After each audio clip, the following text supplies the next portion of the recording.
ನಡೆಯುವಂಥ ಪ್ರಕ್ರಿಯೆ ಇದ್ರಿ. ಸೊ ಇವತ್ತು ಜನರಲ್ ಬಾಡಿ ಮೀಟಿಂಗ್ ಇಲೆಕ್ಷನ್ ಇರೋದು ಮೊದಲ ಫಿಕ್ಸ್ ಮಾಡಿದ್ದು. ಆ ಪ್ರಕಾರ ಜನರಲ್ ಬಾಡಿ ಎಲ್ಲ ಮುಗೀತ್ರಿ. ಅದೊಂದು ವಿಶೇಷವಾಗಿ ಎಲ್ಲರೂ ಬರ್ತಾರೋ. ಈ ಸಲ ಇಲೆಕ್ಷನ್ಗಳು ಹೆಚ್ಚಿನ ಸಂಖ್ಯೆಯಲ್ಲಿ ಜನ ಬಂದಿದ್ರಿ.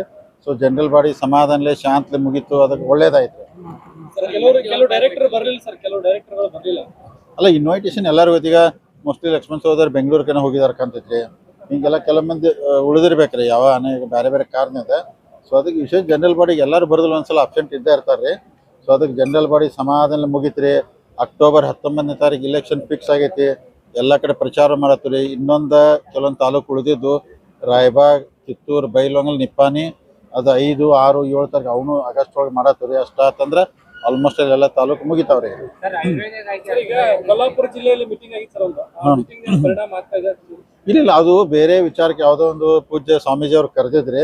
ಮೀಟಿಂಗ್ ಆಯ್ತು. ಎಲ್ಲರೂ ನಮ್ಮವ್ರು ಹೋಗಿದ್ರಲ್ರ, ನಮ್ಮ ಕಡೆ ಇದ್ದವ್ರು ಹೋಗಿದ್ರು, ಬೇರೆದವ್ರು ಹೋಗಿದ್ರು.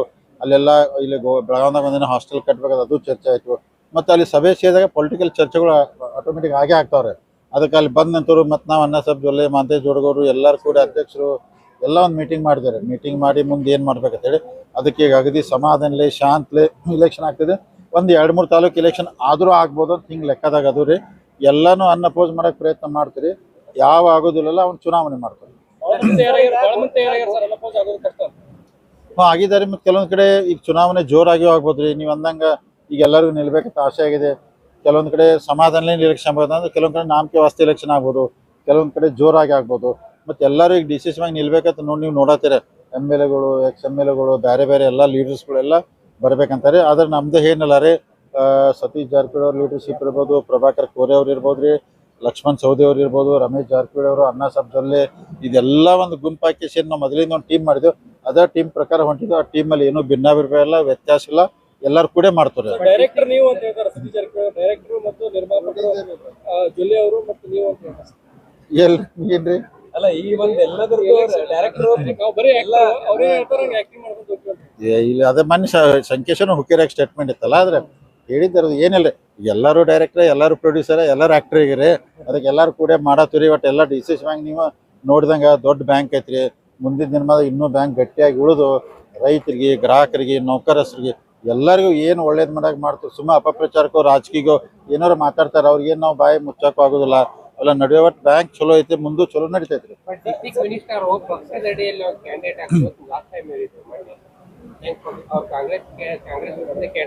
ಇಲ್ಲ ನೋಡ್ರಿ, ಈಗ ಈ ಕೋಆಪರೇಟಿವ್ ಯಾವುದೇ ಚುನಾವಣೆ ರಾಜ್ಯದಲ್ಲಿ ಇರಲಿ ಅಥವಾ ಜಿಲ್ಲೆಯಲ್ಲಿ ಯಾವುದೇ ಕೋಆಪರೇಟಿವ್ ಚುನಾವಣೆ ಪಕ್ಷದ ಮ್ಯಾಗ ಆಗೋದಿಲ್ಲ. ಪಕ್ಷಾತೀತವಾಗಿ ಜಾತ್ಯತೀತ ಮೀರಿಕೆ ಚುನಾವಣೆ ಮಾಡ್ತೀವಿ. ಬೆಳಗಾವದಲ್ಲಿ ನೀವು ತಾವೆಲ್ಲ ಭಾಳ ವರ್ಷದಿಂದ ನೋಡಿದಿರಿ. ಇಲ್ಲೆಲ್ಲ ಕಾಂಗ್ರೆಸ್, ಬಿಜೆಪಿ, JDS, MES ಎಲ್ಲರೂ ಕೂಡ ಚುನಾವಣೆ ಮಾಡ್ತಿದ್ದು. ಇದು ಚುನಾವಣೆ ಹಂಗೆ ಮಾಡ್ತಾರೆ. 9 PKPSಗಳು ನಕಲಿ ಇದೆ ಅಂತೇಳಿ ಇವತ್ತು ಮಾಂತೇಶ್ ಕಡಾಡಿ ಅವರು ದೂರು ಕೊಟ್ಟಿದ್ದಾರೆ ಸರ್. 9 ಸಂಘಗಳು ನಕಲಿ ಇದೆ, 9 ಗ್ರಾಮಗಳು ಮತ ಹಾಕೋದಕ್ಕೆ ಮಾತ್ರ ಬಳಕೆ ಮಾಡ್ಕೊಳ್ಳಲಾಗಿದೆ ಅಂದ್ರೆ ವ್ಯವಹಾರ ಆಗಿಲ್ಲ ಅಂತ ಹಿಂಗೆ ಹೇಳ್ತಾರೆ. ಇಲ್ಲ, ಯಾಕಂದ್ರೆ ಹಂಗೆ ಸೊಸೈಟಿ ನಕಲಿ ಮಾಡಕ್ ಆಗೋದಿಲ್ಲ. ಯಾಕಂದ್ರೆ ARO ಅವರೆಲ್ಲ ಪರ್ಮಿಷನ್ ಕೊಟ್ಟು ಸೊಸೈಟಿ ಮಾಡಿರ್ತಾರೋ. ಬ್ಯಾಂಕ್ ಜೊತೆ ವ್ಯವಹಾರ ಆಗಿರ್ತಾವ. ಒಂದಿನ ಬ್ಯಾಂಕ್ದಾಗ ವ್ಯವಹಾರ ಮಾಡಕ್ಕೆ ಕಡಿಮೆ ಅವರು ಆಗಿರ್ಬೋದು, ಅಂದ್ರೆ ವ್ಯವಹಾರ ಸರಿಯಾಗಿಲ್ಲ ಹಿಂಗಿರ್ಬೋದು. ಖರೆ ಎಲ್ಲಕ್ಕೂ ವೋಟಿಂಗ್ ಎಲಿಜಿಬಲ್ ಇದ್ದೇ ಇರ್ತೈತ್ರಿ. ಆ ಥರ ಏನು ಆಗಿಲ್ಲ ನಮ್ಮ ಗಮನಕ್ಕೇನು ಬ್ಯಾಂಕಿಗೆ ಬಂದಿಲ್ಲ. ಕೊಟ್ಟಾರೆ ಅದನ್ನ ಏನಿದ್ರೆ ARO ಮತ್ತು ಅಥವಾ ಚೆಕ್ ಮಾಡ್ತಾರೆ, ಸರಿ ಐತೋ ತಪ್ಪೈತೋ ನೋಡ್ತಾರೆ. ಮತ್ತು ಈಗ ಕೆಲವು ಮಂದಿ ಈಗ ಅಲಿಗೇಷನ್ ಮಾಡ್ಬೋದ್ರೆ ಆಮ್ಯಾಗ ಸರಿ ಇದೆಯೋ ತಪ್ಪೈತೋ ಎನ್ಕ್ವೈರಿಮೆಂಟ್ ಮಾಡಿದಾಗ ಗೊತ್ತಾಗ್ತಿಲ್ಲ, ನೋಡ್ತಾರೆ. DCC ಬ್ಯಾಂಕ್ ಎಲೆಕ್ಷನ್ ಕೆಲವೊಂದಿಷ್ಟು ಜನ ದುಡ್ಡಿನ ಮೇಲೆ ಮಾಡ್ಬೇಕು ನೋಡ್ತಾರೆ. ಈಗಾಗಲೇ ಕೆಲವೊಂದಿಷ್ಟು ಆಸೆ ಆಮಿಷಗಳನ್ನು ಒಡ್ಡಾಕತ್ತಾರೆ. ನೀವು ಈ ಹಿಂದೆ ರೈತರ ಪರವಾಗಿ ಇರುವಂತದಕ್ಕಾಗಿ ಕಾಳಜಿ ತಗೊಂಡು ಮಾಡ್ಕೊಂಡು ಬಂದಿದ್ದೀವಿ. ಈಗ DCC ಬ್ಯಾಂಕ್ ಅಲ್ಲಿ ದುಡ್ಡು ಜಾಸ್ತಿ ಇದೆ ಅನ್ನುವಂತ ಕಾರಣಕ್ಕಾಗಿ ಈ ತರ ಆಗ್ತಾ ಇದೆ ಅಥವಾ ಕಂಟ್ರೋಲ್ ತೆಗೆದುಕೊಳ್ಬೇಕು? ಇಲ್ಲ ನೋಡ್ರಿ, ಈಗ ಯಾವುದೇ ಚುನಾವಣೆ ತಾವು ನೋಡಿರ್ಬೋದು, ದುಡ್ಡಿನ ಮ್ಯಾಗೆ ಎಲ್ಲ ಚುನಾವಣೆ ಆಗೋದಲ್ರಿ. ಯಾಕಂದ್ರೆ ಒಂದು ಸಂಘಟನೆ ಇರಬೇಕು, ಜನರ ಪ್ರೀತಿ ಇರಬೇಕು, ವಿಶ್ವಾಸ ಇರಬೇಕು, ಅವ್ರ ಮ್ಯಾಗ ತಾಲೂಕಿನ ಜನದ ನಂಬಿಕೆ ಇರಬೇಕು. ದುಡ್ಡು ಇದ್ದವ್ರು ಎಲ್ಲರೂ ಇದ್ರು. ಮತ್ತು ಎಲ್ಲರೂ ದುಡ್ಡು ಇದ್ದವ್ರು ಡೈರೆಕ್ಟ್ ಆಗ್ತಿರು, MLA ಆಗ್ತಿರು, MP ಆಗ್ತಿರು. ದುಡ್ಡಿನಿಂದ ಈ ಮಾತನ್ನ ಒಪ್ಪಕ್ಕೆ ಸಾಧ್ಯ ಇಲ್ರಿ. ದುಡ್ಡಿನಿಂದ ಆಗೋದಿಲ್ಲ, ಪ್ರೀತಿ ವಿಶ್ವಾಸದಿಂದ ಆಗ್ತೈತಿ. ಕೆಲವೊಂದು ಟೈಮಾಗ ಅನಿವಾರ್ಯವಾಗಿ ದುಡ್ಡು ಖರ್ಚು ಮಾಡ್ಬೇಕಂತ ಪರಿಸ್ಥಿತಿ ಬರ್ತೈತಿ. ಎಲ್ಲರೂ ಮಾಡ್ತಾರೆ ಅಷ್ಟೇ. ಕಡಾಡಿ ಅವರು ಕೂಡ ಇದಕ್ಕೆ ಆರೋಪ ಮಾಡಿದ್ದಾರೆ ಸರ್, ದುಡ್ಡು ಕೊಟ್ಟು ಖರೀದಿಗಳಾಗ್ತಾ ಇದಾವೆ ಅಂತ ಹೇಳಿ. ಈರಣ್ಣ ಕಡಾಡಿ ಅವರು ಕೂಡ ಆರೋಪ ಮಾಡಿದ್ದಾರೆ. ಅವ್ರು ಹಂಗಂದ್ರೆ ವೋಟರ್ಸ್ ಒಂಥರ ಅವಮಾನ ಮಾಡಿದಂಗೆ. ಯಾಕಂದ್ರೆ ಹಂಗೆ ಅನ್ಬಾರ್ದು. ಯಾಕಂದ್ರೆ ವೋಟರ್ಸ್ ನಾವು ಖರೀದಿ ಮಾಡ್ತಾರೆ ಶಬ್ದ ಉಪಯೋಗ ಮಾಡಬಾರ್ದು. ಯಾಕಂದ್ರೆ ಮತದಾರರಿಗೆ ಅದು ಅವಮಾನ ಮಾಡಿದಂಗೆ. ಹಂಗೆ ಯಾರೂ ಮತದಾರ ತಮ್ಮ ಓಟನ್ನ ದುಡ್ಡು ತಂದು ಯಾರೂ ಮಾರೋದಿಲ್ಲ. ಹಂಗೆ ದಯಮಾಡಿ ಅವ್ರು ಅನ್ಬಾರ್ದು ಅಂತೇಳಿ ನಿಮ್ಮ ಮುಖಾಂತರ ಹೇಳ್ತೀನಿ. DCC ಬ್ಯಾಂಕಿಗೆ ಒಳಗೆ ಬರ್ಬೇಕು, ಅವರು ನಿರ್ದೇಶಕರಾಗ್ಬೇಕು ಅನ್ನುವಂಥದ್ದು ಬಹಳ ಜನರು ಅಲ್ಲ ಈಗ ಭಾಳ ಮಂದಿ ಬಯಕೆ ಇದೆ ರೀ.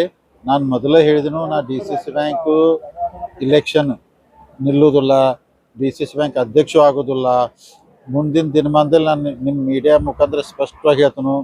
ಯಾಕಂದ್ರೆ ಮುಂದೆ ಬರುವಂಥ ಅಧ್ಯಕ್ಷರು ಉಪಾಧ್ಯಕ್ಷ ಏನೂ ಇದ್ದರೂ ಲಿಂಗಾಯತ್ ಸಮಾಜಕ್ಕೆ ಮೀಸಲವಾಗಿ ಇಡ್ತೀವಿ. ಲಿಂಗಾಯತ್ ಸಮಾಜನ ಅಧ್ಯಕ್ಷ ಮಾಡ್ತೀವಿ, ಉಪಾಧ್ಯಕ್ಷ ಅವ್ರಿಗೆ ಮಾಡ್ತೀವಿ. ನಾವು ಯಾರು ಫ್ಯಾಮಿಲಿಯಿಂದ ಅಧ್ಯಕ್ಷ ಆಗೋಂಥ ಪ್ರಶ್ನೆನೇ ಬರೋದಿಲ್ಲ. ಸರ್, ಈಗ ಹಿರಣ್ಯಕೇಶಿ ಶುಗರ್ ಫ್ಯಾಕ್ಟರಿ ವಿಚಾರದಲ್ಲಿ ಸರ್, ಕತ್ತಿ ಅವರು ಮತ್ತು AB ಪಾಟೀಲ್ ಇತ್ತೀಚೆಗೆ ಒಂದಾಗಿ ಒಂದು ಸ್ಟೇಟ್ಮೆಂಟ್, ನಾವು ಒಂದಾಗಿರ್ತೀವಿ ಮತ್ತು ನಮ್ಮ ತಾಲೂಕಿಗೆ ಯಾರು ಬರ್ಲಾರ್ದಂಗೆ ನಾವು 4 ದಿಕ್ಕಿಗೆ ಕಾಯ್ತೀವಿ ಅಂತ ಹೇಳಿ ಸ್ಟೇಟ್ಮೆಂಟ್ ಕೊಟ್ಟರು. ಯಾರು ಅವ್ರ ತಾಲೂಕಿಗೆ ಹೊರಟಿದ್ರು ಸರ್? ಅಲ್ಲ ಈಗ ನೋಡ್ರಿ, ಎಲ್ಲರೂ ಬೆಳಗಾವಿ ಜಿಲ್ಲೆದವ್ರ, ಎಲ್ಲರೂ ಕರ್ನಾಟಕ ರಾಜ್ಯದವ್ರ, ನೀವು ಹೊರಗಿನವ್ರನ್ನು ಶಬ್ದನ ಉಪಯೋಗ ಮಾಡಬಾರ್ದು.